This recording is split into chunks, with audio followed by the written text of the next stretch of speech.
Shalom, selamat pagi, selamat bergabung dengan Menara Doa Pagi teman-teman, Bapak Ibu yang ada di sosial media. Saya sangat berterima kasih Bapak Ibu bisa bersama-sama dengan tim Menara Doa Pagi. Kita akan membahas hari ini tentang mengasihi orang narsistik, mengasihi orang NPD, Narcissistic Personality Disorder. Ada banyak orang yang memberikan kepada saya bagaimana Pak Pendeta penanganan atau pendekatan. Kalau suami saya NPD, kalau istri saya NPD, bagaimana kita mendekati pasangan yang NPD. Saya percaya Tuhan Yesus bekerja lewat tayangan ini. Mari kita berdoa. Bapa di sorga, dalam nama Tuhan Yesus, berkatilah tayangan ini jadi berkat bagi semua kami yang menyaksikan. Engkau bekerja dan mengurapi semua sosial media, mengurapi tim Menara Doa ini. Setiap kami semua diurapi oleh Roh Kudus, dan kami percaya kuasa Tuhan bekerja memberkati orang-orang yang menyaksikan tayangan ini. Khususnya bagi mereka yang mengalami gangguan mental, khususnya NPD, Narcissistic Personality Disorder. Ada banyak orang-orang mengalami gangguan mental sehingga mereka memiliki emosi yang tidak terkendali dan mereka tidak empati dengan pasangannya, bahkan mengorbankan pasangan untuk kepentingan pribadi. Kami percaya Tuhan Yesus, Engkau lebih besar daripada NPD, lebih besar daripada orang yang gangguan mental. Engkau sanggup memulihkan orang yang gangguan mental. Orang mati pun Engkau bisa bangkitkan. Orang yang sakit mental pasti Tuhan bisa pulihkan. Lewat penanganan sesuai dengan Alkitab, kami percaya bagi Tuhan tidak ada yang mustahil. Di dalam nama Tuhan Yesus kami berdoa. Amin. Mari sama-sama kita datang beribadah. Katakan terima kasih Tuhan. Kasih Tuhan untuk kasih setiamu yang ku alami dalam hidupku. Terima kasih Yesus untuk kebaikan-Mu sepanjang hidupku. Terima kasih Tuhan. Terima kasih Tuhan untuk kasih setiamu yang ku alami dalam hidupku. Terima kasih Yesus untuk kebaikan-Mu sepanjang hidupku. Mari sama-sama katakan terima kasih. Terima kasih Yesusku buat anugerah yang Kau beri, sebab hari ini Tuhan adakan syukur bagimu. Mari kita ucapkan terima kasih Tuhan. Terima kasih Tuhan untuk kasih setiamu yang ku alami dalam hidupku. Terima kasih Yesus untuk kebaikan-Mu sepanjang hidupku. Sama-sama katakan terima kasih Yesusku buat anugerah yang Kau beri, sebab hari ini Tuhan adakan syukur bagimu. Terima kasih. Terima kasih Yesusku buat anugerah anugerah yang Kau beri, sebab hari ini Tuhan adakan syukur bagimu. Sebab hari ini Tuhan adakan syukur bagimu. Sebab hari ini Tuhan adakan syukur bagimu.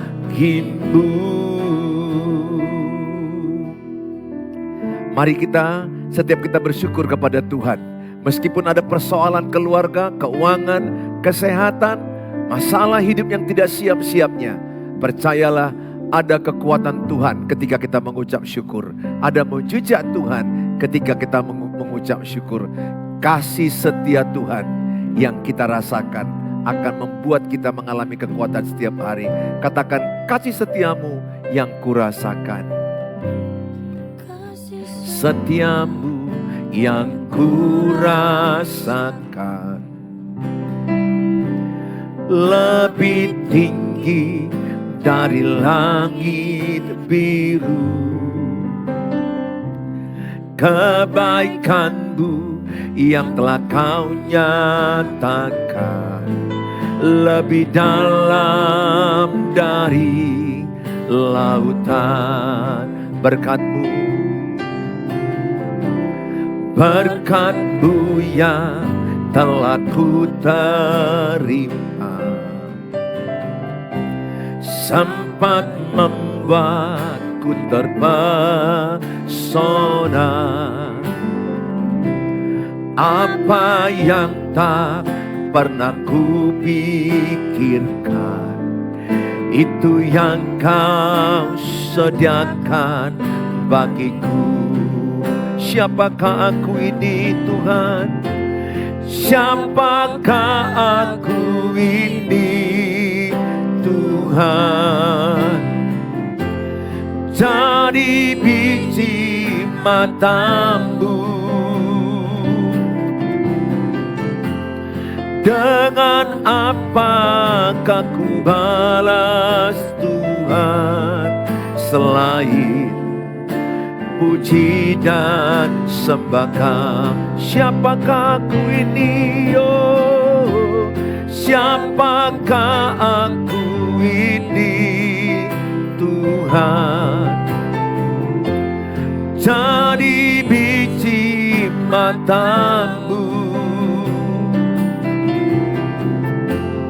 Dengan apakah ku balas Tuhan selain puji dan sembah Kau? Siapakah aku ini? Siapakah aku ini Tuhan? Jadi biji mata-Mu.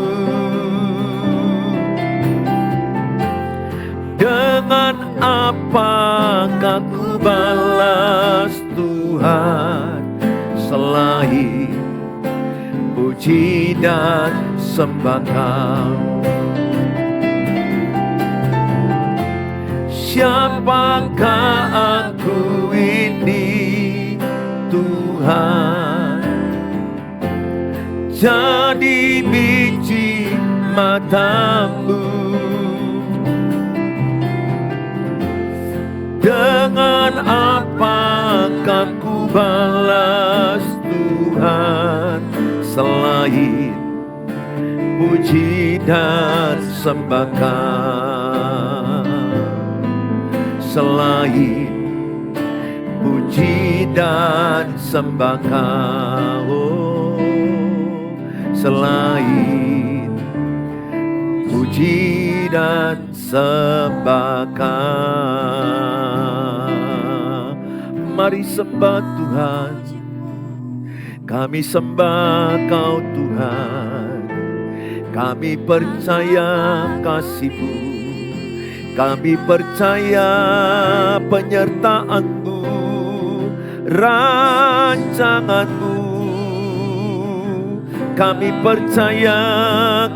percaya rencana-Mu indah dalam hidup kami, Tuhan. Kami serahkan tubuh roh jiwa kami serahkan keluarga kami serahkan pasangan kami ke dalam tangan-Mu. Terima kasih. Biarlah Kau yang mengurapi semua kami, memberkati kami, memulihkan kami, menguatkan kami, menopang kami, menolong kami.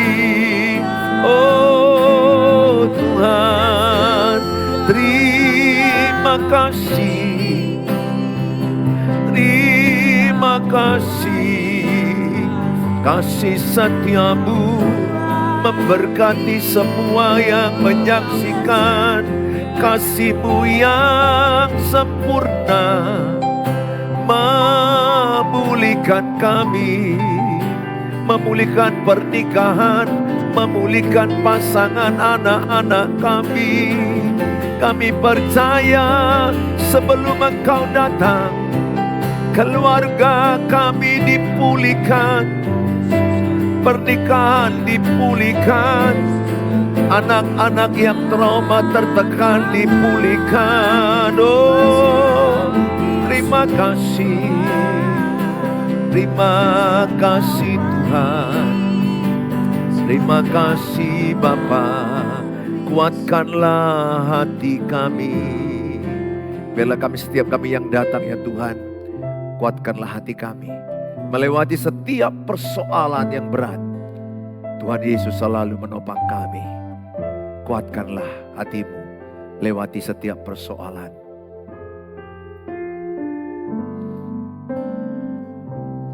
Kuatkanlah hati-Mu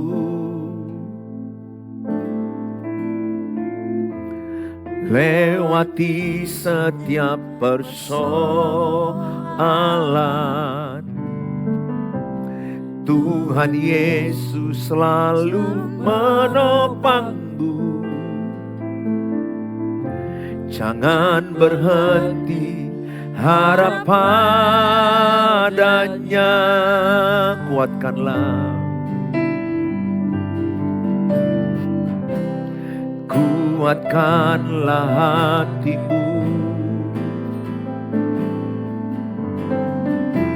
lewati setiap persoalan. Tuhan Yesus selalu menopang-Mu.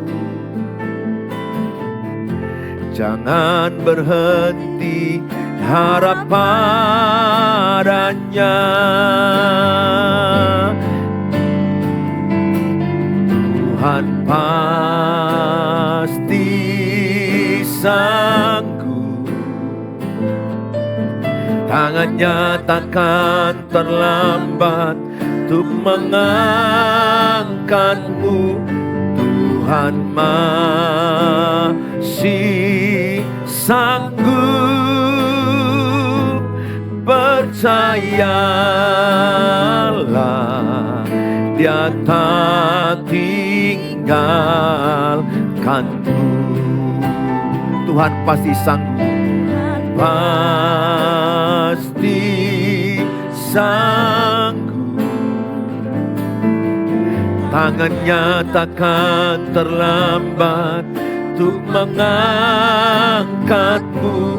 Tuhan masih sanggup, percayalah, Dia tak tinggalkan-Mu. Tuhan pasti sanggup, Tangannya takkan terlambat untuk mengangkatmu. Tuhan masih sanggup. Percayalah, Dia tak tinggalkanmu. Percayalah, Dia tak tinggalkanmu. Mari kita berdoa. Bapa di sorga, kami siapkan hati kami diberkati dengan firman Allah. Dalam nama Tuhan Yesus kami berdoa. Amin. Shalom. Selamat pagi buat kita semuanya. Hari ini kita diberkati dengan firman Tuhan. Mengasihi orang NPD. Mengasihi orang NPD. Narcissistic Personality Disorder. Saudara, saya banyak menerima chat WA. Pak, bagaimana kalau suamiku NPD? Bagaimana aku mengatasinya? Bagaimana aku menanganinya? Pendekatan apa yang kulakukan? Bagaimana kalau istriku NPD? Bagaimana kalau atasanku NPD, temanku NPD? Nah saudara, kita akan belajar apa itu Narcissistic Personality Disorder. Saya bukan pakarnya juga, saya memang background dokter umum. Dan saya sekolah teologi pendeta, sekolah teologi tentang keluarga. Tetapi kita akan coba bahas sedikit untuk saudara jangan cepat-cepat mendiagnosa seseorang itu NPD. Jangan cepat-cepat saya berkata saya NPD, istriku NPD karena dia marah-marah, dia selalu ingin dimengerti, dia selalu merendahkan saya. Jangan terlalu cepat. Diagnosa Narcissistic Personality Disorder itu adalah gangguan kepribadian, gangguan kejiwaan yang didiagnosa oleh ahli jiwa psikiater atau psikolog yang punya asesmennya di mana mereka bisa akan mengisi data-data dan diwawancarai sehingga diagnosa itu butuh waktu yang cukup lama. Nggak bisa kita langsung cepat, wah dia narcissistic personality disorder, NPD. Don't judge. Jangan hakimi orang terlalu cepat. Itu urusan dokter diagnosa itu. Karena ketika nanti ibu cepat bilang suamiku NPD, maka yang muncul di otak ibu apa? Menjauhi suami. Dan akibatnya saudara pernikahanmu broken. Atau suami berkata istriku NPD, orangnya begini. Bukan bagianmu mendiagnosa. Dalam ilmu kedokteran jiwa, bahwa diagnosa itu perlu wawancara oleh dokter spesialis jiwa, perlu penanganan berulang-ulang, melihat cerita latar belakangnya, anamnesenya, wawancaranya, sampai nanti dokter itu yang bisa mendiagnosa NPD. Dan dia memberikan obat. Psikolog juga punya kemampuan. Dia juga nggak bisa langsung. Yang sering saya jumpai, kasus yang selalu berkata, oh suamiku NPD, istriku NPD. Nah ini yang mengakibatkan pernikahanmu makin hancur. Terlalu cepat mengarahkan itu. Saudara, kita akan belajar sedikit bagaimana ciri-ciri NPD. Ya, narsistik ini seperti ini ya. Narsistik itu pada mitologinya ya, ceritanya di Yunani ada seorang laki-laki yang sangat mengagumi ketampanannya, kegantengannya. Ketika dia melihat kolam, danau, dia melihat wah dia sangat ganteng, sangat tampan, sangat memuja dirinya berlebih-lebihan. Namanya itu narsius. Narsius sehingga muncul kata narsis, percaya diri yang berlebih-lebihan. Narsis, percaya diri. Sebenarnya dalam kategori narsis saja, semua orang punya narsis ya. Semua orang dalam koridor, dalam batas normal. Contohlah kalau saya ini menyampaikan firman Tuhan, menyampaikan khotbah di depan banyak ribuan orang. Rasa percaya diri saya juga harus ada. Percaya Tuhan dan percaya diri. Ketika membangun usaha, entrepreneur, dia juga perlu punya percaya diri. Bedanya apa? Narsistik dengan narcissistic personality disorder. Kalau narsis saya misalnya percaya diri ketika khotbah di depan ribuan orang. Saya percaya diri menyampaikan firman Allah. Saya hanya sebatas itu. Ketika saya masuk berbaur ke masyarakat, saya kembali hidup seperti bersosial. Punya empati, mengerti orang lain, tidak ngamuk-ngamuk, tidak marah-marah. Tapi at the time kadang-kadang ketika kita melihat seseorang percaya diri, ingat setiap orang punya percaya diri dong. Itu yang normal kan. Kalau nggak percaya diri dia nggak akan maju, nggak akan sukses, nggak akan bisa berhasil. Jadi penting ada yang namanya rasa percaya diri, narsis sebatas itu. Tapi kalau sudah narcissistic personality disorder, dia itu rigid. Artinya dia sudah pembawaannya, kepribadiannya seperti itu kemana-mana. Dia tidak hanya di mimbar atau dia tidak hanya di forum dia menyampaikan pidato, dia tidak hanya sekedar ketika buka usaha berbicara depan orang lain, tidak. Dia masuk kelompok-kelompok kecil 2, 3, 4 orang di keluarganya. Dia akan lebih arogan, dia akan lebih mau dibesar-besarkan dan mau dipuja, mau diakui keberhasilannya, mau dia saja yang menang dan tidak empati sama orang, nggak mau dikritik, nggak mau terima masukan. Kalau dikasih kritik dia marah, dia iri hati, nggak mau melihat orang berhasil. Dia selalu ingin menjadi orang yang terdepan, dia ingin diakui, dia ingin dibesar-besarkan, disanjung, dikagumi. Nah, bersifat menetap, itulah NPD. Berbulan-bulan dia bawa kemana-mana, dia ke kantor seperti itu, di keluarganya seperti itu, kemudian di tempat komunitasnya seperti itu. Itulah NPD, Narcissistic Personality Disorder. Tapi kalau narsistik aja, dia hanya percaya diri dan dia orang lain tepuk tangan mengakui keberhasilannya karena dia menemukan sesuatu, karena dia berlaku sesuatu yang baik kepada sosial masyarakat, orang memuji dia dan orang menganggap dia hebat luar biasa karena penemuannya, karena bakti sosialnya, karena pencapaian-pencapaian di olahraga, dan dia percaya diri dan orang memuji dia. Dia sebatas itu saja. Dia bersifat fleksibel. Artinya ketika dia di forum itu, oke, dia percaya diri. Tapi dia ketika berbaur ke masyarakat, dia kembali bersosial. Dia kembali bersama-sama dengan komunitas itu.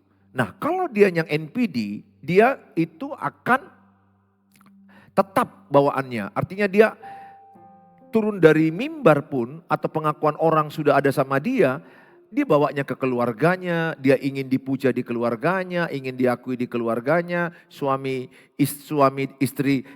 ingin menang terus, ingin dia yang dimengerti, dia nggak mau mengerti orang lain, ingin dia disanjung, ingin dia disanjung-sanjung tinggi, pencapaiannya ingin diaplos. Nah, itu kalau dia ada permanen, yang lebih tahu itu sebenarnya keluarganya, apakah dia NPD. Keluarga karena melihat kehidupan sehari-hari. Seseorang yang kita kenal di keluarga, kayak saya kenal istri kenal saya. Apakah saya ingin menang sendiri? Apakah saya ingin diakui terus, ingin dipuji terus, ingin dihormati dan tidak mau empati? Nah, istriku yang tahu. Jadi istri atau pasangan itu yang lebih tahu keadaan daripada pasangannya. Nah, seseorang yang dia menetap bawaannya, yang artinya itu menjadi berbulan-bulan, bertahun-tahun, pembawaannya kemana-mana selalu ingin diakui, ingin lebih, ingin disanjung, tidak berempati, manipulatif, mengorbankan orang lain untuk kepentingan dia, mengorbankan istri, mengorbankan anak-anak, mengorbankan tim kerja, yang penting gue yang menang. Kalau ada perdebatan harus aku yang menang, kau yang kalah. Selalu dia yang benar, bahkan kalau dia berselingkuh, dia yang berselingkuh, dia yang marah. Dia yang berselingkuh, dia yang menyalahkan istrinya, aku berselingkuh gara-gara kau. Istri yang berselingkuh, aku berselingkuh gara-gara kau, seperti itu. Bersifat dia menetap membawa pembawaannya. Dia nggak bisa kita ajak ngomong baik-baik. Permanen dia pembawaannya. Nah itulah NPD, Narcissistic Personality Disorder. Sepengetahuan saya seperti itu.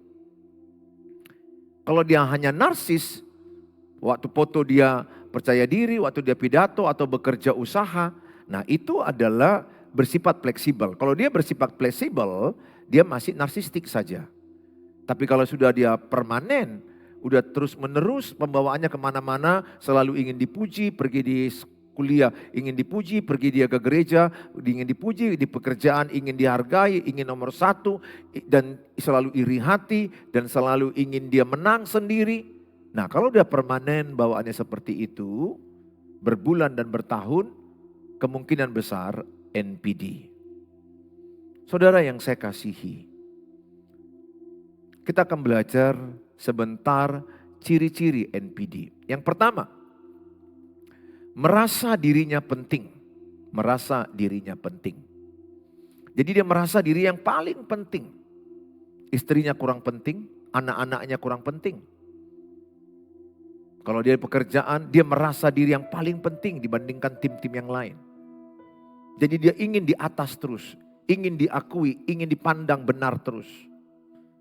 Dia ingin menjadi fokus orang, pusat perhatian orang. Ini bisa menjadi one man show.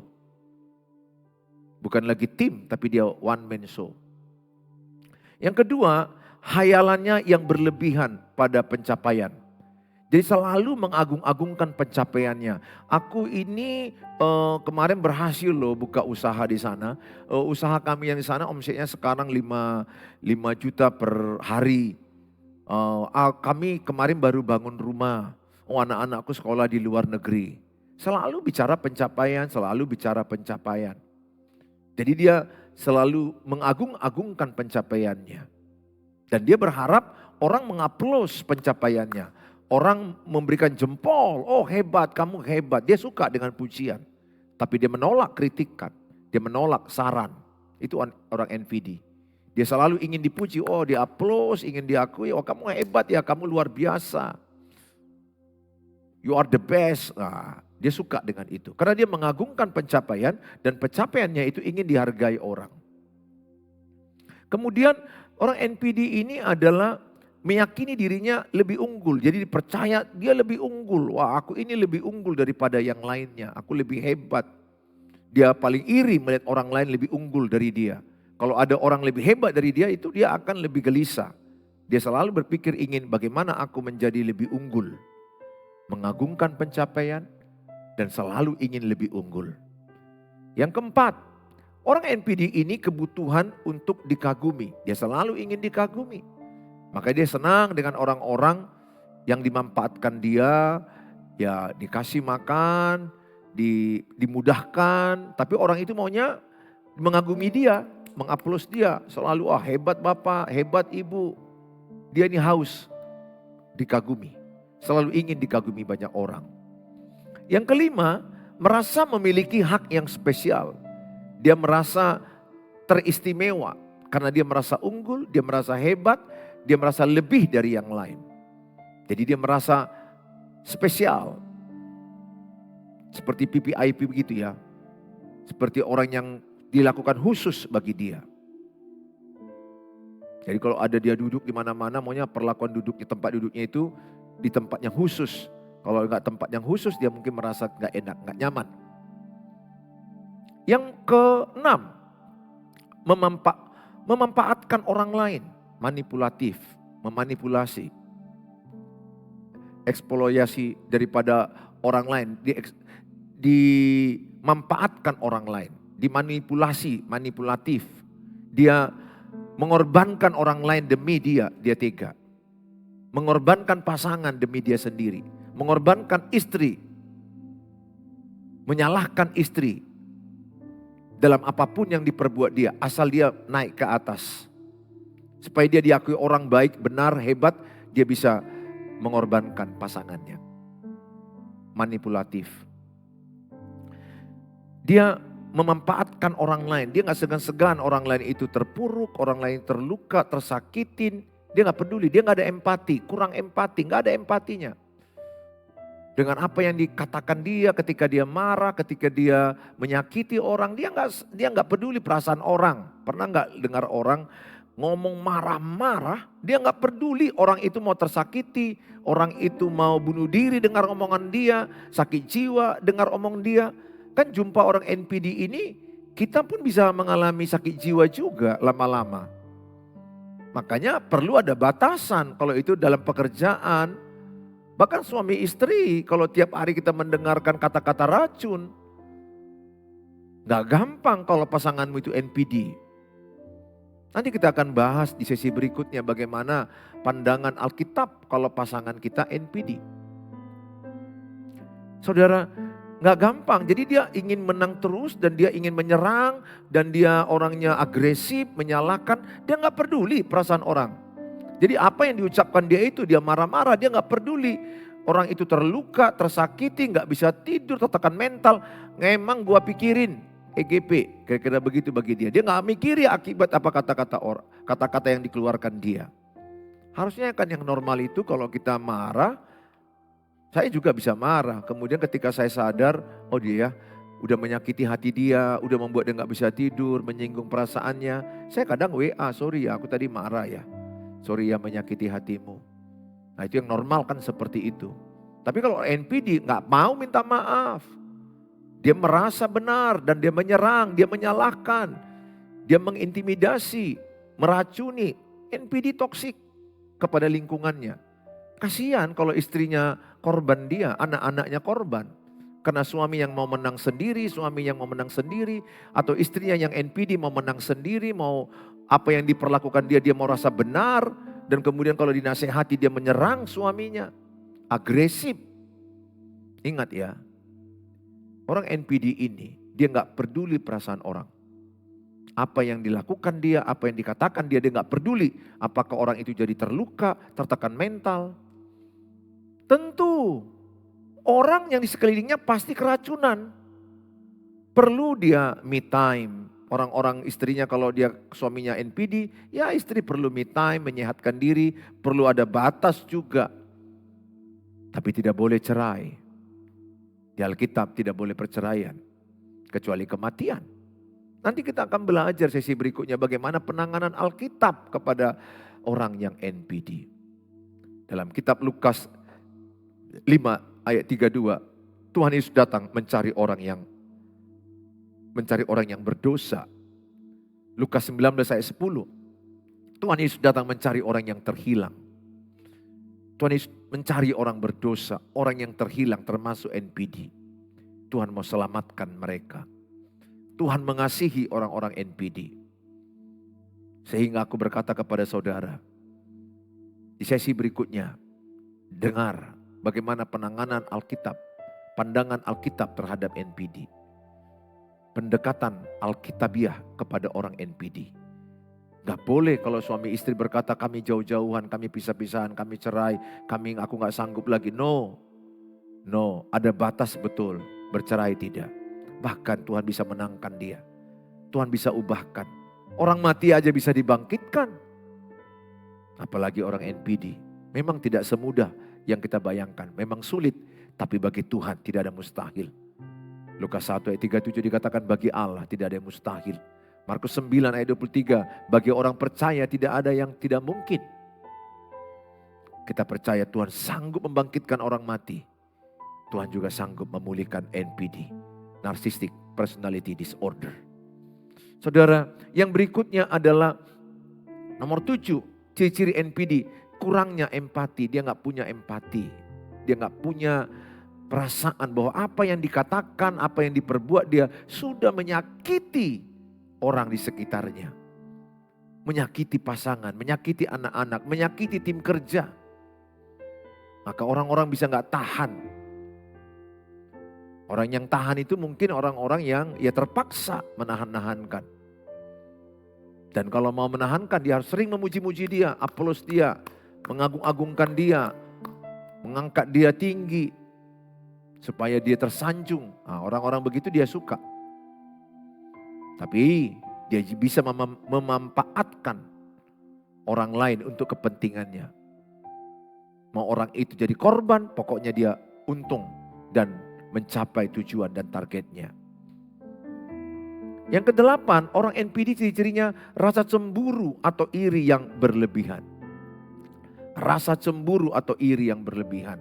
Dia iri kalau ada orang yang lebih unggul dari dia. Dia iri kalau ada orang yang lebih baik daripada dia. Dia ingin dia yang lebih unggul, dia yang lebih menang. Jadi kalau bertengkar suami istri, dia selalu ingin menang. Kalau anak Tuhan Yesus kan tidak. Anak Tuhan Yesus itu selalu mau mengalah. Saya sadar, saya anak Tuhan Yesus.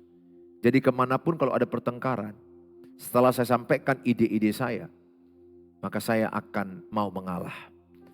Saya mau mengalah. Dulu saya bertengkar dengan istri saya, kami hitung-hitungan berapa kali aku mengalah, berapa kali dia mengalah. Sekarang tidak. Saya akan berkata kepada istri saya mengasihi dia. Saya tidak pernah bertahun-tahun lagi bertengkar dengan istri saya. Karena saya mau mengalah kepada istri saya. Mau mengalah kepada anak-anak saya. Mau mengalah kepada orang lain. Itu sifat anak Tuhan Yesus. Matius 5:9 dikatakan, berbahagialah mereka yang membawa damai sejahtera. Karena mereka disebut anak-anak Allah. Jadi kalau mau membawa perdamaian dalam pernikahan, pasti ada yang mengalah dong. Kalau nggak ada yang mengalah, pasti berantem. Kalau satu yang ribut, satu diam, itu nggak berantem. Kalau dua-duanya mengalah, itu sorga. Istri, engkau ada kalanya mengalah sama suamimu. Suami, engkau mengalah kepada istrimu juga. Tapi kalau kau lihat dia NPD, yang sudah meracunimu, yang sudah sangat toksik samamu, saya hanya berkata kepadamu, dekatkan dirimu. Kalau suamimu NPD, hai istri, gak ada jalan lain. Dekatkan dirimu kepada Tuhan. Tuhan Yesus yang sanggup mengubah suamimu. Tuhan Yesus yang sanggup memulihkan suamimu. Istri tidak boleh cepat berkata dia NPD sebelum dia kau bawa ke psikolog atau psikiater. Tapi kenyataan juga orang NPD dia gak sadar bahwa dia NPD. Jadi orang NPD ini dia gak sadar akibatnya dia gak mau berobat. Dia merasa justru orang lain yang perlu berobat. Dia merasa benar. Nah ini sulitnya. Ya, orang NPD ini pada umumnya gak mau berobat. Karena dia merasa diri yang benar. Istrinya yang salah. Atau sebaliknya istrinya yang NPD, dia merasa suaminya yang salah. Ya paling tidak kalaupun gak langsung ke psikolog, psikiater, konselor. Ya kayak saya konselor. Atau ke pendeta yang memahami ilmu kejiwaan sedikit-sedikit. Perlu saudara seperti itu. Saudara yang berikutnya yang nomor 9 ciri NPD adalah arogan dan sulit menghargai orang lain. Dia selalu arogan dan sulit menghargai orang lain. Emosi tidak terkendali. Menyalahkan orang lain. Dia mau dipandang benar dan mau merendahkan orang lain. Saya bayangkan kalau itu istri saya betapa beratnya yang saya alami. Kalau itulah saya NPD betapa sakitnya mental istri saya. Bersyukur kami dua bukan orang NPD. Kami saling menyayangi, saling mengasihi, saling menghormati. Nah, kenapa ada orang menjadi orang NPD? Ini ada kaitan dengan latar belakang cerita masa lalu. Mungkin pertama dia adalah orang yang haus, kurang pujian. Dia kurang diakui, kurang dihargai apa karyanya, apa yang dilakukan.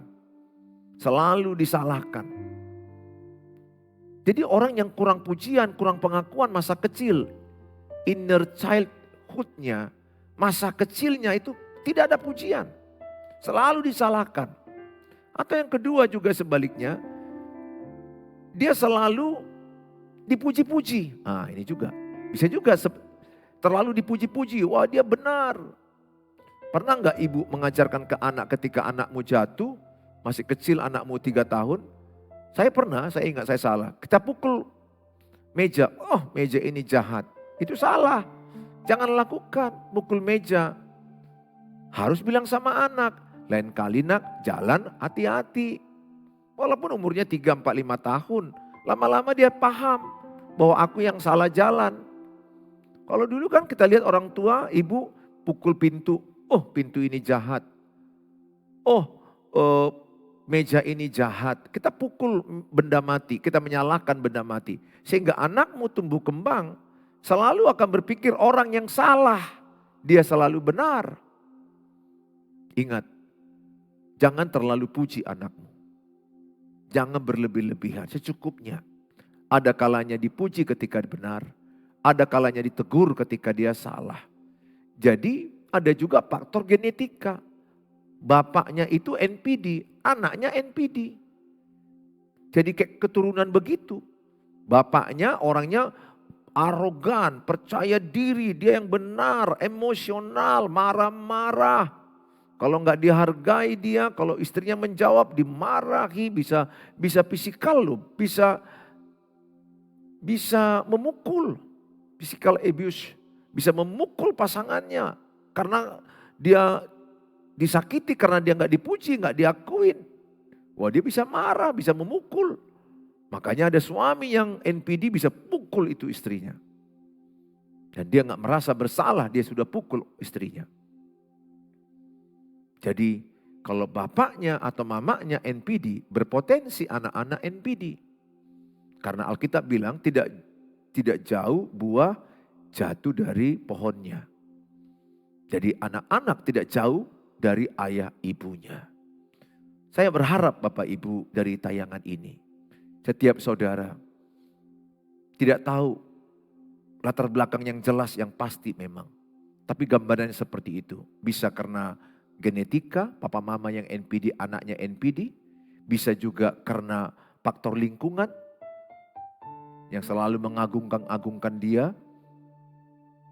Bisa juga ini karena faktor daripada dirinya sendiri, internalnya yang haus pujian. Bisa. Masa lalu anak-anak itu membentuk masa remaja dan masa dewasa dan masa tua dia. Kepribadian seseorang tidak terbentuk seketika, terbentuk karena bertahun-tahun dengan latar belakang cerita hidupnya.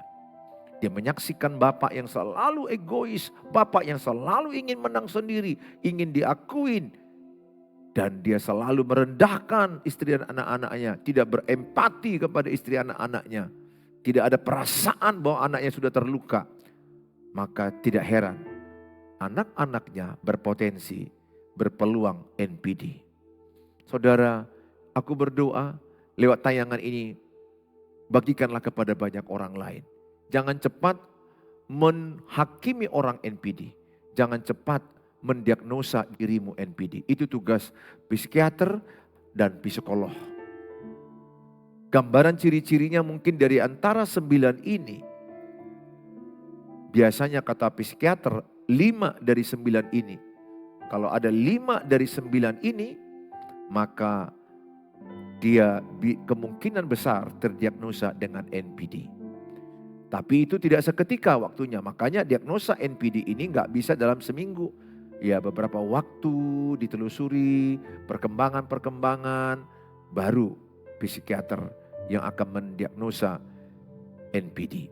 Saudara yang saya kasihi, kalau ada keluargamu yang mungkin kau anggap NPD, yang pasti kalau kau suruh dia ke psikiater dia gak mau karena dia merasa diri benar. Pasangannya yang salah, orang lain yang salah. Apa yang ibu lakukan? Kalau suamimu NPD, doakan. Doakan, percaya kepada kuasa Tuhan. Bersikap tenang. Empati sama dia. Udah ibu yang jadi korban, ibu yang berempati sama dia. Karena dia sakit jiwa. Karena dia mengalami gangguan jiwa. Gangguan mental, gangguan kepribadian. Sehingga ibu yang normal harus berempati. Untuk menolong dia sembuh dan sehat dari sakit penyakitnya. Saudara, yang ibu lakukan apa? Tetap tenang. Dan tetap pada fakta. Lihat fakta-fakta yang terjadi. Pelajari, catat. Pelan-pelan ibu pelajari tentang NPD. Banyak di YouTube, banyak di Google. Pelajari. Baru tetapkan batasan. Ada juga batasan. Di mana ibu juga perlu menyehatkan diri. Me time. olahraga, kesenangan ibu. Karena kalau ibu terus dengar dia, ibu gak kuat. Yang terlebih, ibu perlu saat teduh, bersekutu dengan Tuhan. Tuhan lebih besar daripada sakit penyakit NPD. Pahami kondisi pasanganmu. Pahami kondisi anak-anakmu. Karena tahu ada anak-anakmu juga NPD. Dan cari bantuan profesional. Berdoa melalui kepada pendeta, konselor, psikolog, psikiater, bawakan. Di sesi yang kedua saya akan bawakan bagaimana penanganan secara alkitabiah kepada NPD. Tuhan Yesus memberkati kita. Mari kita berdoa. Bapa di sorga, dalam nama Tuhan Yesus, tayangan ini biarlah jadi berkat bagi banyak orang. Kalau ada di antara kami yang saat ini punya pasangan NPD, Narcissistic Personality Disorder, atau istri yang NPD, suami NPD, dan anak-anak bisa jadi NPD. Hamba mau berdoa dalam nama Tuhan Yesus. Engkau lebih besar dari sakit penyakit, sakit mental, sakit jiwa, apapun Engkau sanggup pulihkan dalam nama Yesus. Hamba mau berdoa kepada keluarga-keluarga.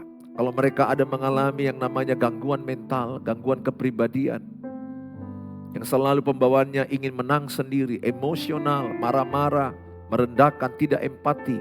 Hamba mau berdoa dalam nama Tuhan Yesus. Kuasa Tuhan pulihkan orang-orang seperti ini. Kalau dia adalah istri yang menjadi korban karena suami NPD, kuatkanlah dia. Kalau dia adalah suami yang korban daripada istri yang NPD, yang perlakuannya semena-mena, merendahkan, meracuni, dan tidak berempati kepada suaminya, Tuhan kuatkanlah suaminya. Tuhan, bagi Tuhan tidak ada yang mustahil. Kalau Engkau sanggup membangkitkan orang mati, kami percaya Engkau sanggup memulihkan orang NPD. Tuhan Yesus bekerja kepada orang-orang NPD. Engkau yang memulihkan mereka, sehingga mereka pelan-pelan menyadari perlakuan yang buruk yang mereka lakukan kepada orang lain. Sehingga mereka mau bertobat dan mau berubah ya Tuhan, untuk mengasihi pasangan dan anak-anak mereka. Bekerja dengan baik kepada teamworknya. Kami berdoa, bagi Tuhan tidak ada yang mustahil. Bagi Tuhan tidak ada yang tidak mungkin. Engkau sanggup menyelesaikannya. Dalam nama Tuhan Yesus, berkatilah, pulihkanlah. Kami berdoa juga bagi mereka yang mungkin sakit penyakit secara fisik. Tuhan menjamah mereka. Urapi obat-obat mereka, sembuhkanlah yang sakit dalam nama Tuhan Yesus. Kami berdoa. Terima kasih Bapa, urapi obat-obat mereka, dokter dan rumah sakit. Bagi mereka yang sedang berjuang masalah keuangan, penjualan rumah, masalah pekerjaan, masalah ujian-ujian anak-anaknya yang mau masuk ke dinasan atau perguruan tinggi negeri atau mencari pekerjaan, yang sedang mencari jodoh juga, yang merindukan ada keturunan, kami berdoa dalam nama Tuhan Yesus. Berkatilah. Tuhan memberkati orang yang berharap padamu. Tuhan memberkati orang yang berharap kepadamu. Terima kasih Bapa. Berkatilah tayangan ini jadi berkat bagi banyak orang lain. Terima kasih Bapa, dalam nama Tuhan Yesus kami berdoa. Mari kita ucapkan doa Bapa kami. Bapa kami yang di surga, dikuduskanlah namamu, datanglah kerajaanmu. Jadilah kehendak-Mu di bumi seperti di surga. Berikanlah kami pada hari ini makanan kami yang secukupnya, dan ampunilah kami akan kesalahan kami, seperti kami juga mengampuni orang yang bersalah pada kami. Dan janganlah bawa kami ke dalam pencobaan, tapi lepaskanlah kami daripada yang jahat. Karena Engkau yang punya kerajaan dan kuasa dan kemuliaan sampai selama-lamanya. Amin. Bawalah berkat damai dari Allah Bapa, cinta kasih sempurna Tuhan Yesus, penyertaan Allah Roh Kudus menyertai yang percaya, katakan amin. Amin. Tuhan Yesus memberkati kita. Kalau Bapak Ibu terberkati dengan tayangan ini, silakan bagi link ini kepada banyak orang lain. Karena banyak orang yang selalu berkata suamiku NPD, padahal belum tentu NPD. Istriku NPD, padahal belum tentu. Jangan cepat menghakimi orang lain. Semoga tayangan ini jadi berkat. Share, like, subscribe, and comment. Dan saya senang melihat ada komen-komen di bawah yang berkata, saya dari ini, saya dari sini, tolong doakan saya, ini, kami akan mendoakannya. Tuhan Yesus memberkati kita semua, sampai jumpa di waktu yang akan datang.